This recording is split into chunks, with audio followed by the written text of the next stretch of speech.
Welcome to this week's Everything You Need to Know in 3 Minutes. I'm Michael Brooks. 3 Minutes starts right now.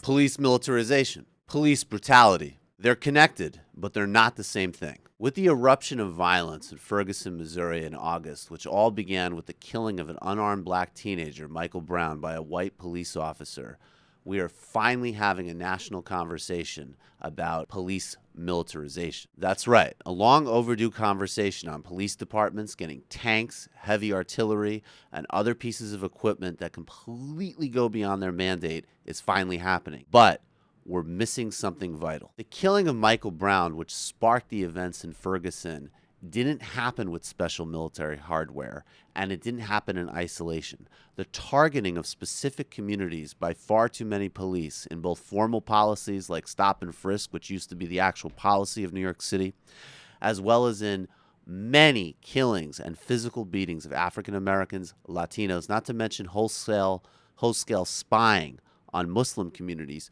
show that all too often police departments treat specific communities in a military manner. Does a tank need to show up to save a Quick Mart from a few looters in Ferguson? Does a tank need to guard a pumpkin festival in rural America?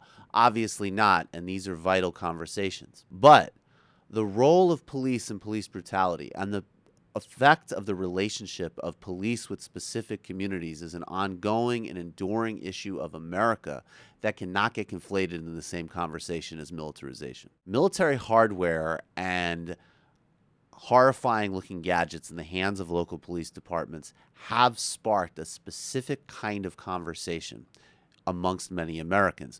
And we saw this on display with Ferguson with the horrific response to that community's protests. But what Ferguson was protesting was sadly nothing new. And we need to find the distinction between military hardware, military gadgets, which in many cases police departments should probably not have, and a military counterinsurgency attitude that all too many police departments have had for a long time and ongoingly against specific communities such as African Americans. Michael Brown, Eric Garner, John Crawford, they weren't killed by tanks. They weren't killed by these military toys. They were killed by guns and chokeholds. Nothing special, no new military hardware attacking them, but the same police forces that all too often have devalued and attacked certain lives continuing to. We need to address police militarization and we need to address police brutality, but we can't conflate them into the same conversation. They're connected, but not the same thing, and some communities face specific dangers, others do not. And that's everything you need to know in 3 minutes. I'm Michael Brooks.